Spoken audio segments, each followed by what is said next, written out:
Graça e paz a todos os irmãos. Quero convidar você a abrir a sua Bíblia no Salmo 119. Chegamos hoje à penúltima passagem do Salmo que estivemos e estamos estudando, refletindo a cada manhã de domingo. Cada manhã nos atentamos a uma dessas passagens que correspondem cada uma a uma letra do alfabeto hebraico, alfabeto que tem 22 letras. Esse salmo, portanto, é um acróstico, cada passagem correspondendo a uma letra. Chegamos então agora à penúltima, que corresponde aos versículos de número 161 ao 168. Então, Salmo 119, vamos ler a partir do versículo 161, que diz assim: príncipes perseguem-me sem motivo, mas meu coração teme tuas palavras. Alegro-me com tua palavra, como quem acha grande despojo. Odeio e detesto a falsidade, mas amo a tua lei. 7 vezes ao dia eu te louvo, por tuas justas ordenanças.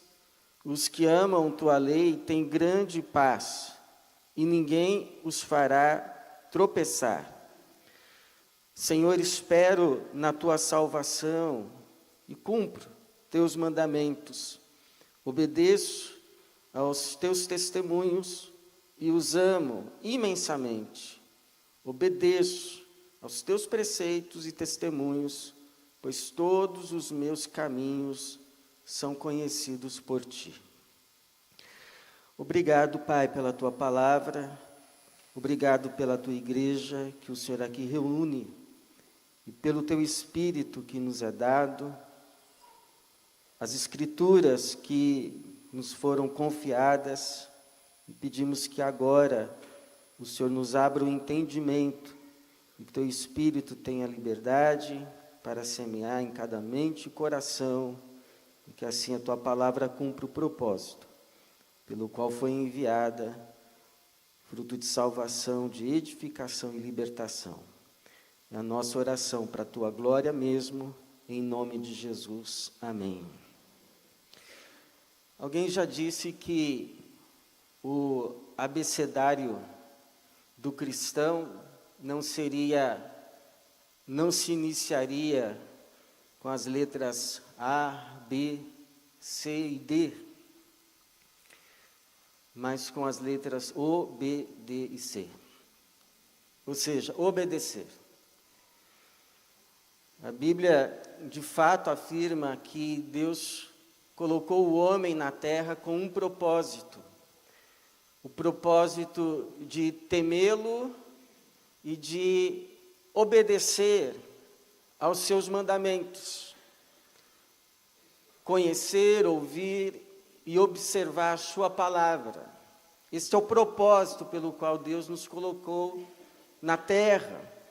O Eclesiastes, capítulo 12, verso 14, vai dizer assim: teme a Deus e obedece aos seus mandamentos, porque este é o propósito do homem.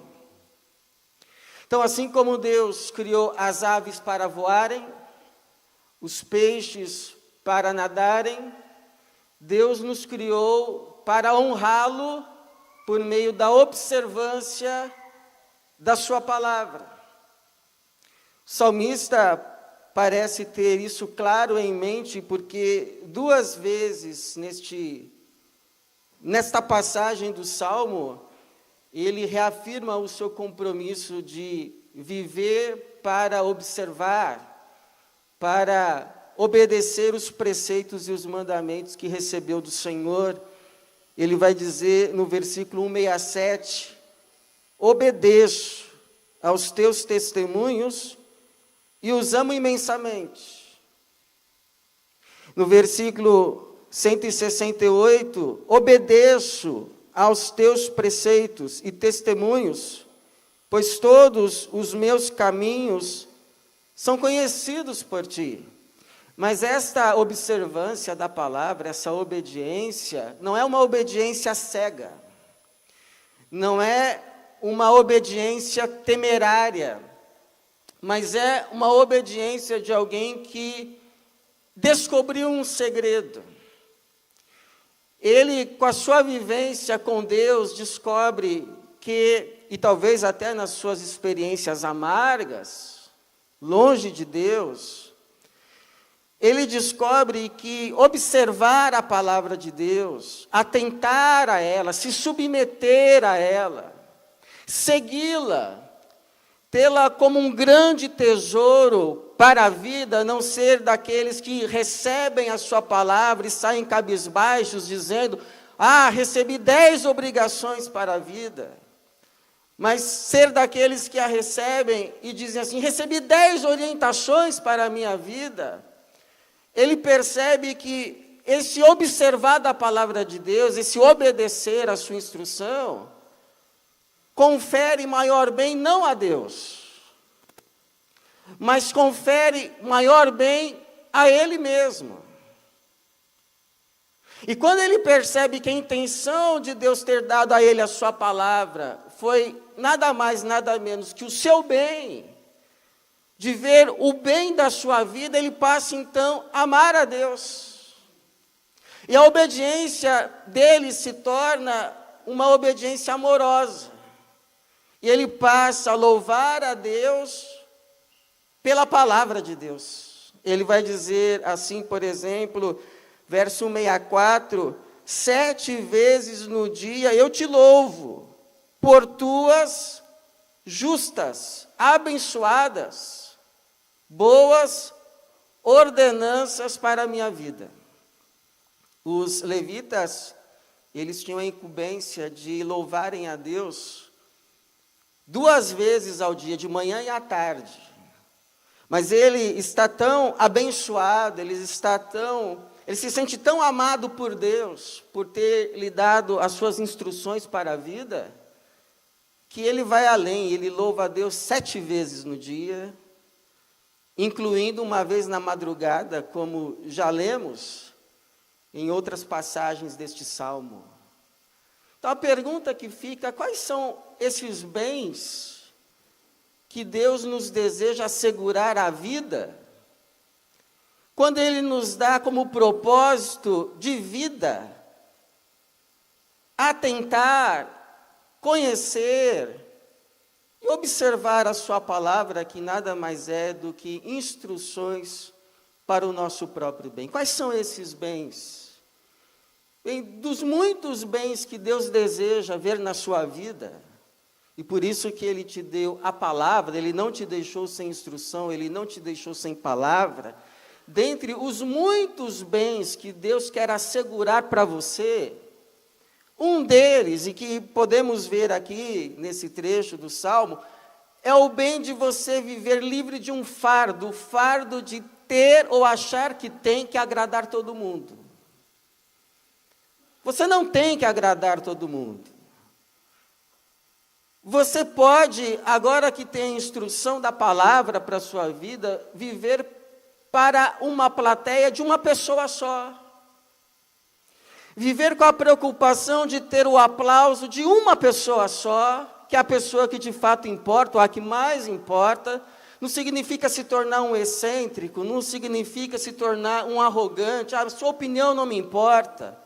Mas significa ter como alvo e como leveza de vida, ter a incumbência de, em primeiro lugar, agradar a Deus, ainda que esse aplauso de Deus custe a vaia de outros, custe o desprezo de outros, custe talvez inclusive a oposição de outros. No caso aqui do salmista, ele vai receber perseguição, e de gente grande, gente graúda. Ele vai dizer no verso 161, príncipes, ou seja, autoridades, perseguem-me sem motivo, mas meu coração teme tuas palavras. Ou seja, ele está mais preocupado em temer, em se fazer agradável, submisso àquele que está acima dos que estão acima dele. Por quê? Porque as autoridades foram constituídas por Deus, e por isso elas merecem o nosso respeito. E quando falo autoridades, não estou me referindo apenas a governantes, mas talvez a um supervisor, a um pai. Elas merecem a nossa obediência, merecem o nosso respeito, mas essa autoridade, essa obediência a elas, tem um limite.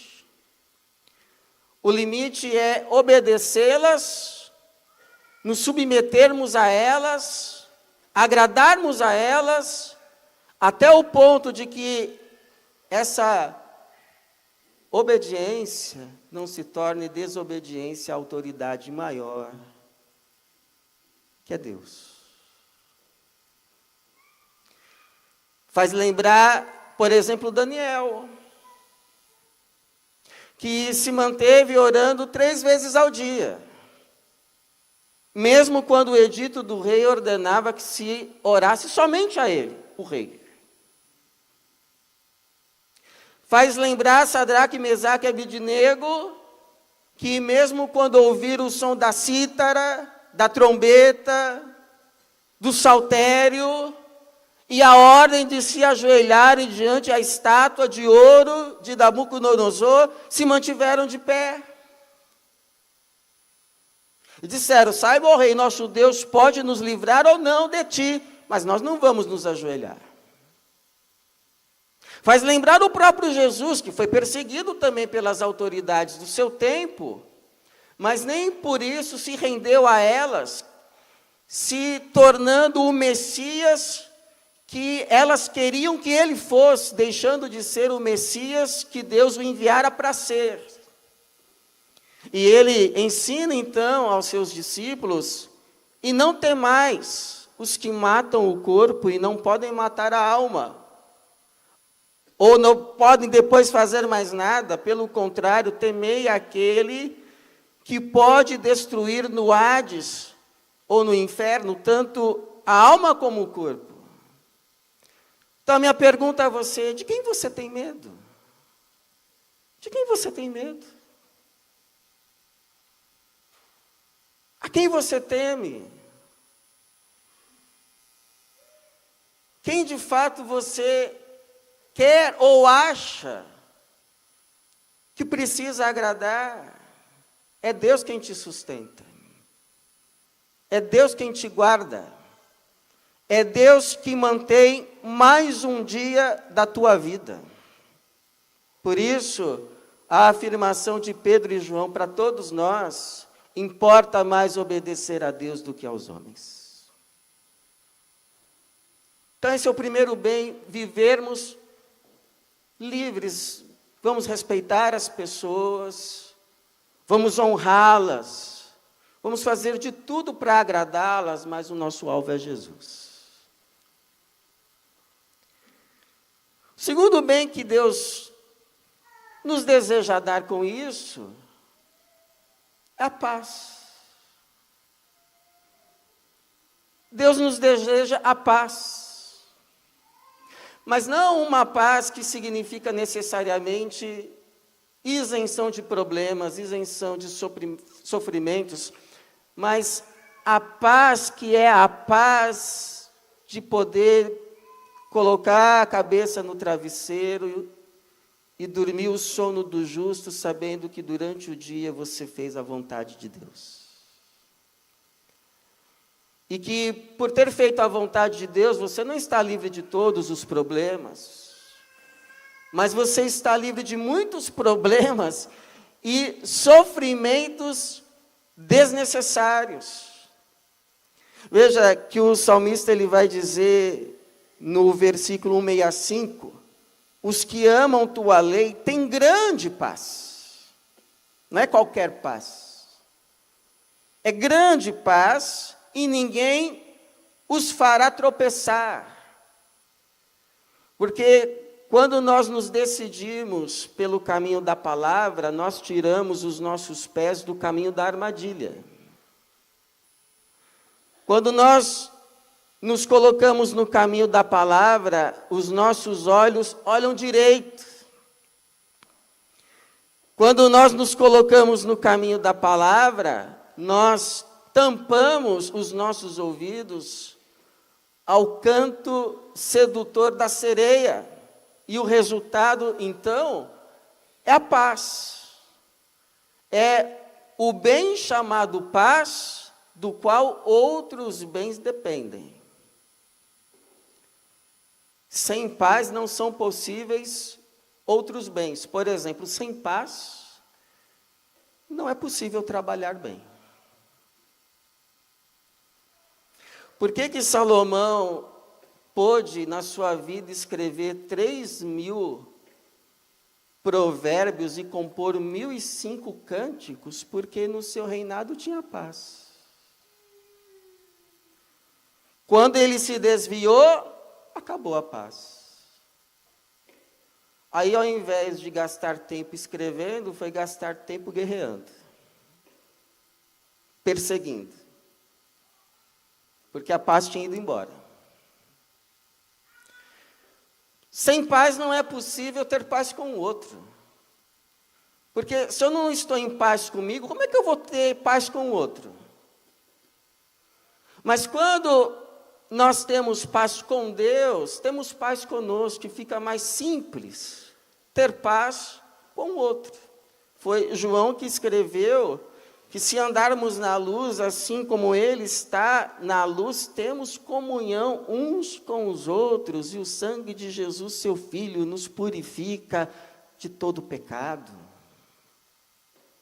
E sem paz, irmãos, não é possível ter aquilo que nós mais buscamos, tudo que a gente faz, alegria.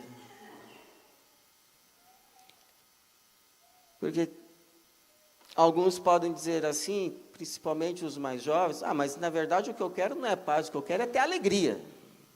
Então, mas sem paz não é possível ter alegria.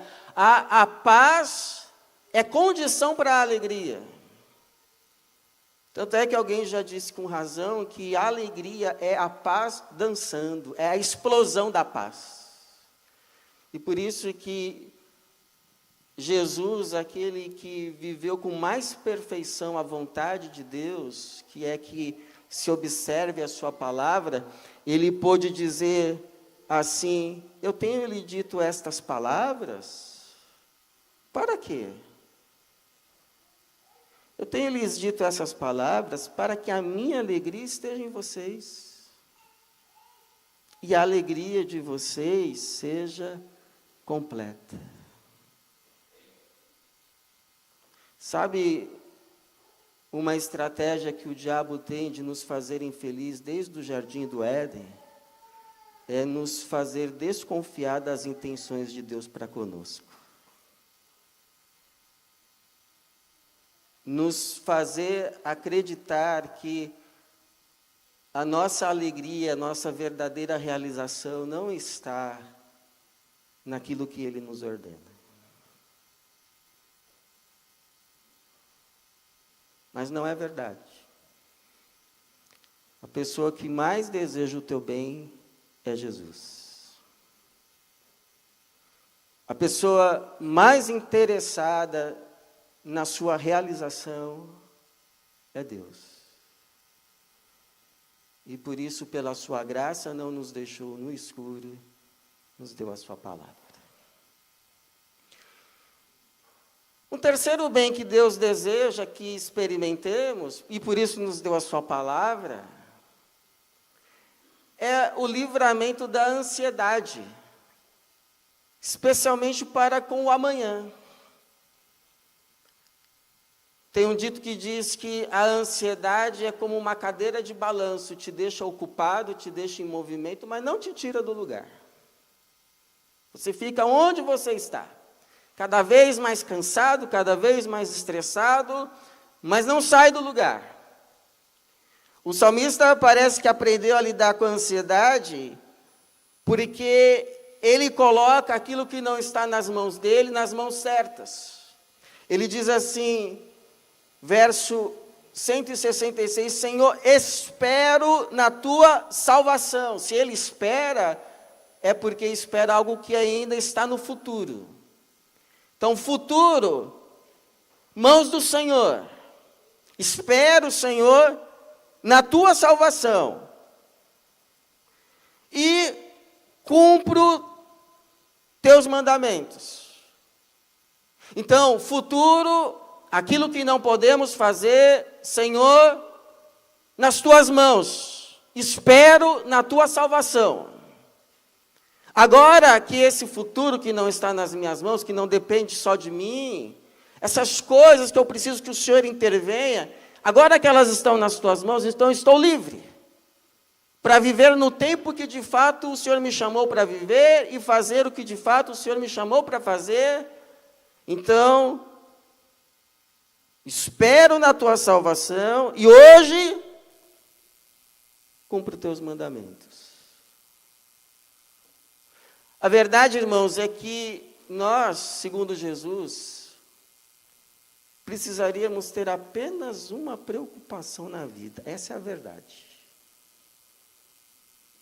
Cada um de nós aqui, não importa qual seja o contexto, a situação, o momento, cada um de nós aqui, segundo Jesus, precisaríamos ter apenas uma preocupação na vida, uma só.